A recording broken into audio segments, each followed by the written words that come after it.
too. I just don't know what to do.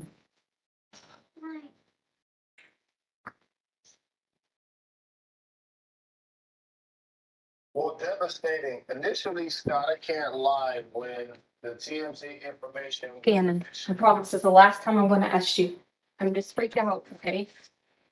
Are you sure you didn't do it on purpose? Okay, we promise. We promise. Pinky promise. Okay, all right, so listen. We're, all right, we're gonna have to sell stuff to fix it. Okay?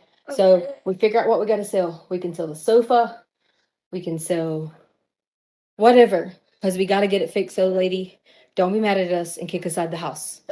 Okay? You got it? You got it? I'm just worried about my Okay, shh. Listen. So tomorrow,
You are? I am Tisha Stout, which is Gannon's stepmother. You've been a part of the investigation since the very first time. You were the last person to see him. Is that right? Correct. What did you see when you last saw him? Well, I'm not allowed to talk about anything with the case. I would more so be willing to talk about how the community needs to have faith and continue to work together and not make these false accusations, like the things that have been said that I've disappeared from the community. I haven't been there to help, but there's lots of reasons behind that. Reasons like death threats, right? Right. Death threats are one of them. My family's getting lots of death threats. We counted over 20 some death threats already. Two, my husband's ex-wife is living in our home, and of course I'm not coming home to do these things and to help with the family when I was kind of like told I couldn't. And then many other things that happened with the El Paso County Police Department, you know, and in doing the investigation I was told I wasn't compliant. And can I elaborate on that? Please do. Yes. So I asked for an attorney during the interview, and I was denied that by them. I was held because they were blocking the door, and I was told I couldn't leave, and that if I would have touched them, they would have probably, you know, said I still wasn't complying, or said I was, you know, trying to run away or something. But during the interview, I asked several times, could I stop the interview? Could I get an attorney? Could I stop the interview? Could I get an attorney? I was denied. I was told I couldn't get nothing to drink. I couldn't go to the bathroom. I mean, it was continuously that my constitutional rights were violated. And that's why you say that they said then you weren't cooperating with the investigation. That's why they said I wasn't cooperating at that time, correct. And why did you ask for an attorney at the time? Well, I asked for an attorney at the time because there was one individual, there was two really good detectives, and so I'm not, you know, going to talk bad about detectives, but the tactics they started to get when I would answer questions, they try to, you know, they're detectives, they're supposed to twist. The one main goal is to find Gannon. But during that time, some of those things made me feel uncomfortable the way they were saying things. So I immediately stopped and felt like an attorney would help me with some of the vocabulary and things like that I needed help with, and understanding some of the things that they were asking. I'm going to shift gears to what has become a huge online presence of people obviously trying to do the right thing, help find Gannon.